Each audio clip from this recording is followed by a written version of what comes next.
మాట అనేది మీరు విన్నారా? ఎస్ అమ్మాయి అంది, కావాలంటే నేను మీకు బయట ఆ అమ్మాయి 100 చెప్తే సార్ అయితే నాకు ఒకటి క్లారిటీ ఇవ్వండి. దానికి ఆ ఏదైనా అబ్బాయి సాక్ష్యం దగ్గర ఉందా? ఆ అబ్బాయి దగ్గర వాళ్ళిద్దరు ఉన్న ప్రైవేట్ వీడియోస్ ఉన్నాయా లేవా? అలా అబ్బాయి ఇంకో విషయం విడిపోయిన అడుగుతానండి. తర్వాత కూడా ప్రైవేట్ వీడియోస్ అతను పెట్టుకుని ఉంచుకోవడంలో దురుద్దేశం ఉన్నట్టా లేనట్టా? ఈ అమ్మాయి అబ్బాయి ఇద్దరు కలిసి ప్రైవేట్ వీడియోలు తీసినారు, అవి బాగలేవు, నో నో అవి నేను చూడదగ్గవి అనేది కాదు. కలిసి కాబట్టి ఉన్నప్పుడు ఆ ఎన్నైనా వీడియోస్ కనుక తీసుకోనివ్వండి, బయటకు చూస్తే కలిసి కనుక ఉన్నప్పుడు ఎన్నైనా ఆ అమ్మాయి పరువు తీసుకోనివ్వండి, పోతుంది. కలిసి కాబట్టి ఉన్నప్పుడు ఆ వీడియోస్ ఎన్నైనా డిలీట్ తీసుకోనివ్వండి. చేయాలి. విడిపోయిన తర్వాత ఆ అమ్మాయి ప్రైవేట్ వీడియోస్ అతను మొబైల్లో ఉంచుకోవటం అనేది దురుద్దేశం అవుతుందా అవ్వదా? నాకు ఒక్కటి చెప్పండి. దురుద్దేశం కాదు సార్, అసలు అటువంటి వీడియోలు తీయడానికి ఆమె ఎందుకు చనువు ఇవ్వాలి? ఆ వీడియోస్ ఉన్నాయా లేవని మీకు తెలుసా?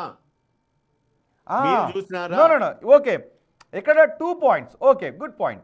ఆ అమ్మాయి ఎందుకు అలాంటి వీడియోస్ తీసుకోవడానికి ఇవ్వాలి అని? వాళ్ళిద్దరి మధ్య ప్రేమ ఉన్నప్పుడు, ప్రపంచం వాళ్ళకి కనిపించినప్పుడు, తల్లిదండ్రులు వాళ్ళకి గుర్తు రానప్పుడు వాళ్ళు ఏదో చేసుకున్నారు. తర్వాత వాళ్ళకి చేస్తున్నది తప్పు అని అనిపించినప్పుడు నువ్వు వాటిని డిలీట్ చేసేయని అన్నప్పుడు ఇతను డిలీట్ చేయాలి కదా. అది డిలీట్ చేయకుండా తనని భయపెడుతున్నాడు అని అమ్మాయి వచ్చింది. ఇప్పుడు అమ్మాయి ఏం న్యాయం అడుగుతుందో అర్థమైందా ఉదయ్ గారు? నాకు అబ్బాయి ఏం అవసరం లేదు, నాకు అబ్బాయి ఏం అవసరం లేదు. ప్రయత్నం చేయట్లేదు ఇక్కడ. ఆ మొబైల్ అయిన ఫోన్ లో వీడియోస్ ఉన్నాయా లేవన్నది ఎవరు చెప్పినారని అడుగుతున్నాను నేను. ఓకే, ఆ అమ్మాయి కంప్లైంట్ లో చెప్పింది. సరే, ఏం వీడియోస్ ఉన్నాయి? ప్రైవేట్ గా తీసుకున్న వీడియోస్ ఉన్నాయి, రైట్?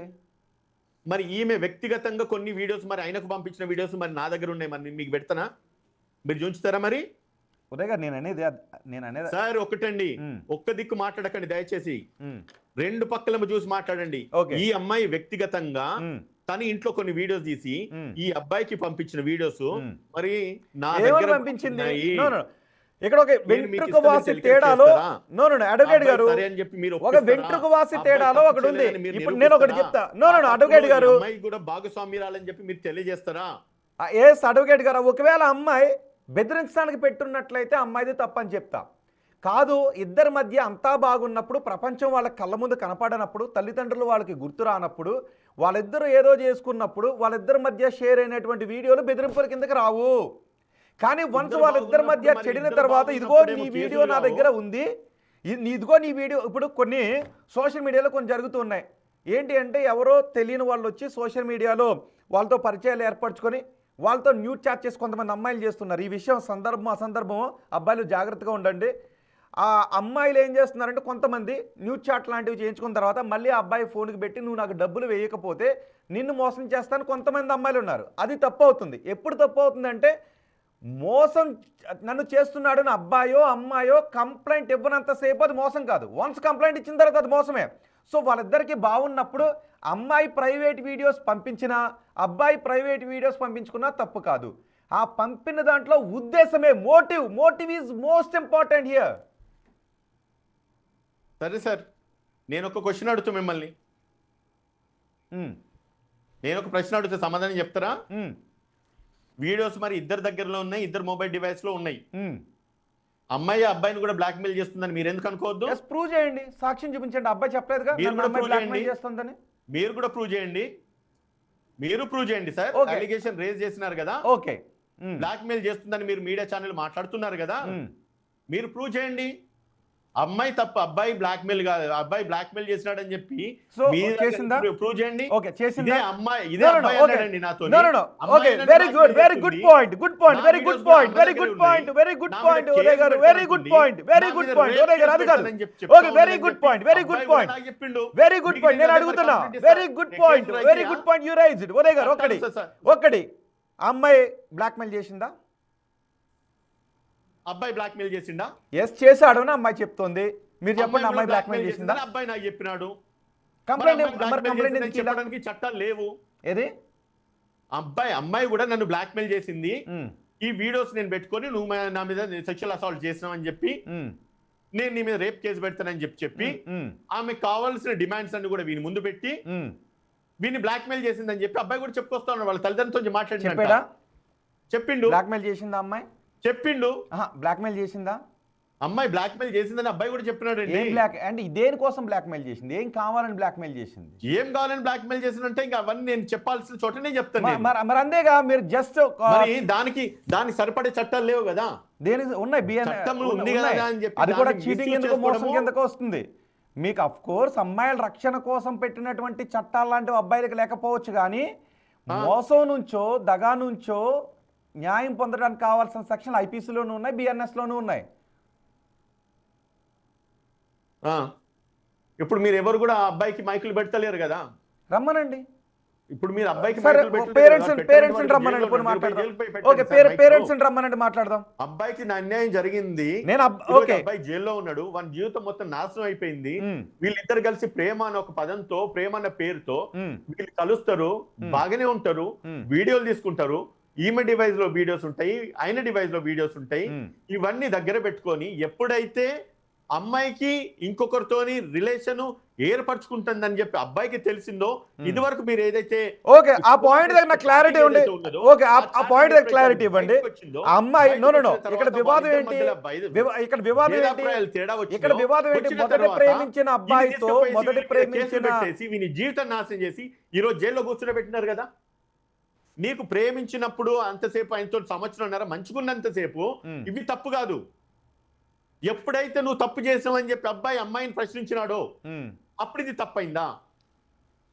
అమ్మాయి విత్ కన్సెంట్ ఆయనతో ఉన్నది అని కనుక ఓకే నాకు ఒక డౌట్ వచ్చింది. ఓకే ఉదయ్ గారు నాకు ఒక డౌట్ వచ్చింది. ఒక డౌట్ ఆయనతో కలిసి ఉందని ప్రూవ్ అయితే మీరు ఏం చేస్తారు? ప్రజలు ఏం చేస్తారు? ఎంతో మంది అబ్బాయికి వ్యతిరేకంగా కామెంట్స్ రాస్తా ఉన్నారు.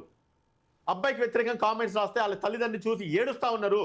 ఈ రోజు వాళ్ళ అమ్మ ఉరి పెట్టుకొని చచ్చిపోతా అని చెప్పి అంటా ఉన్నది. ఆ పిల్లగాని తల్లి చచ్చిపోతే కనుక మీరు ఏం బాధ్యత వహిస్తారు? మీ మీడియా వాళ్ళు ఏం బాధ్యత వహిస్తారు? ఇప్పుడు మాట్లాడుతున్న మీ ప్రజలందరూ ఏం బాధ్యత వహిస్తారు? ఇప్పుడు వస్తున్న కామెంట్స్ కన్నిటికీ ఏం సమాధానం చెప్తారని చెప్పేసి ఇప్పుడు మీ మీడియా పక్షాన్ని నేను ప్రజలందరినీ అడుగుతా ఉన్నాను. ఓకే నేను ఒక క్లారిటీ ఇస్తున్నా. అబ్బాయిని నేను ఒక క్లారిటీ ఇస్తున్నా. ఈ రోజు నేను ఒక క్లారిటీ ఇస్తున్నా. తల్లి కనుక చనిపోతే ఆ పిల్లోడు తల్లి ఉరి పెట్టుకొని చచ్చిపోతా ఉంటుంది. మీరు ఒకవేళ ఆ పిల్ల కనుక ఆ అబ్బాయి కనుక చనిపోయి ఉంటే, ఆ అమ్మాయి పిల్లగాడి తల్లి చనిపోయి ఉంటే మీరు ఏం సమాధానం చెప్తారు? ఒకవేళ ఈ అమ్మాయి చనిపోయి ఉంటే నా ప్రైవేట్ వీడియోస్ ఉన్నాయి కదా, నా ప్రైవేట్ వీడియోస్ ఉన్నాయి. వాళ్ళమ్మ చనిపోతుంది అన్నది కాదు. ఈ రోజు నష్టపోయి జైల్లో ముగ్గుతుంది ఎవరండి? ఫస్ట్ ఆఫెన్స్ జరిగిన తర్వాత ఓయో రూమ్ లో పోయినారు. ఓయో రూమ్ లో ఎవడు పెట్టి పెట్టింది? ఓయో రూమ్ లో పోయినప్పుడు తెలియదా? స్పృహ లేదా? ఓయో రూమ్ లో పోయేటప్పుడు వాడు రూమ్ ఇచ్చినోడికి వానికి స్పృహ లేదా? ఎవడో అబ్బాయి అమ్మాయి ఇద్దరు వస్తున్నారు. వాళ్ళు మీకు ఒక ఆడియో వినిపిస్తాను. ఒకసారి తల్లి ఆ బాధితురాలు తల్లి ఏం మాట్లాడారు ఒకసారి విందాం. వాడు పశువు కన్నా హీనంగా వాడుకొని ఎక్కడెక్కడో హోటల్ రూమ్స్ కానీ తీసుకెళ్ళి క్లాస్ రూమ్లో జరిగి వాళ్ళు పట్టుకున్నా చెప్పలేదు. తర్వాత ఇంకెక్కడో హోటల్స్ కానీ తీసుకెళ్ళి వాడు ఇష్టం వచ్చినట్టు ఒక్కసాట కాదు, వాడికి ఇష్టం ఎక్కడ ప్లేస్ దొరికితే అక్కడ వాడు పశువు కన్నా హీనంగా వాడుకొని ఎక్కడెక్కడో హోటల్ రూమ్స్ కానీ తీసుకెళ్ళి క్లాస్ రూమ్లో జరిగి వాళ్ళు పట్టుకున్నా చెప్పలేదు. తర్వాత ఇంకెక్కడో హోటల్స్ కానీ తీసుకెళ్ళి వాడు ఇష్టం వచ్చినట్టు ఒక్కసాట కాదు, వాడికి ఇష్టం ఎక్కడ ప్లేస్ దొరికితే అక్కడ వాడు పశువు. ఉదయ్ గారు ఓకే ఒక్కసారి కాలేజ్ దగ్గరికి వెళ్దాం. చాలా బాధేస్తుంది, చాలా బాధేస్తుంది. చాలా బాధేస్తుంది రోహిత్ గారు. ఉదయ్ గారు ఒకసారి నేను చెప్పేది వినండి. ఈ అమ్మాయి మేజర్ కదా, ఈ అమ్మాయికి సెన్స్ లేదా? ఉదయ్ గారు నడుచుకుంటూ పోయిందా లేకపోతే ఎత్తుకొని పోయినా? మత్తిచ్చి ఎత్తుకుపోయిందా?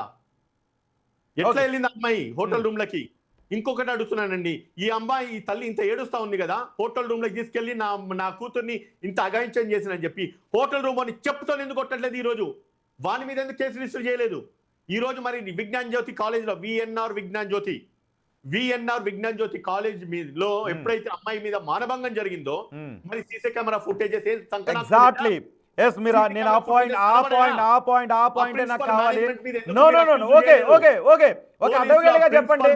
ఒక అడ్వకేట్ గా అడుగుతున్నా నేను, నువ్వు ఏదైతే ఇన్స్టిట్యూషన్ నడుపుతున్నావో బాధ్యత రహితంగా ఇన్స్టిట్యూషన్స్ నడవాలి. అక్కడ చీమ చిచుక్కన్నా కూడా నీ సీసీ కెమెరా ఫుటేజెస్ రికార్డ్ కావాలి. మరి నీకు పొద్దున్నే వచ్చి అమ్మాయి రూమ్ లోకి వెళ్ళిపోయేంత వరకు నీ సీసీ కెమెరాలు పనిచేయలేదా? నీ సీసీ కెమెరాలు పనిచేసాయి. సీసీ విజ్ఞాన్ కెమెరాలు జ్యోతి కాలేజ్ పనిచేశాయి. ప్రిన్సిపల్ ఉదయ్ గారు వరల్డ్ సీసీ కాస్తున్నాడా? కెమెరాలు పనిచేశాయి, నిన్న వాళ్ళ కానీ హెచ్చరిక వానికి కాలేజ్ దరిద్రుడికి నేను మేనేజ్మెంట్ మెసేజ్ సరిగ్గా పెట్టి పనిచేయలేదు. నీతో మాట్లాడేది దరిద్రుడు అంటే కాలేజ్ ప్రిన్సిపల్ కనీసం సరిగ్గా నా మెసేజ్ పనిచేయలేదు. రిప్లై చేయలేదండి. కాలేజ్ మేనేజ్మెంట్ సరిగ్గా పనిచేయలేదు. ఇది ఆ బాధితురాలి తల్లి చెప్తున్నది.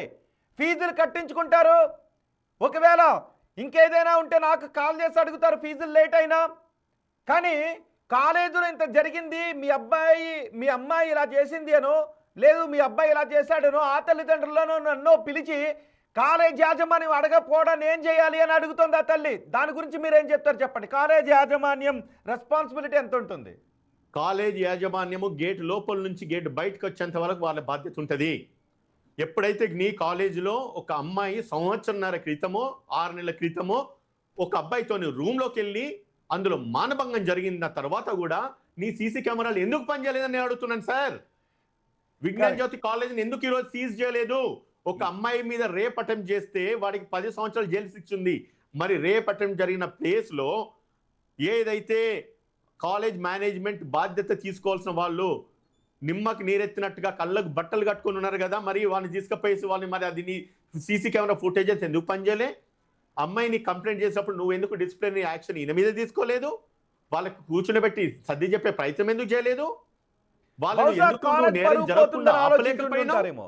బహుశా కాలేజ్ నేరం జరగకుండా ఎందుకు ఆపలేకపోయినావు? నేరం జరిగిన తర్వాత నువ్వేం చర్య తీసుకున్నావు?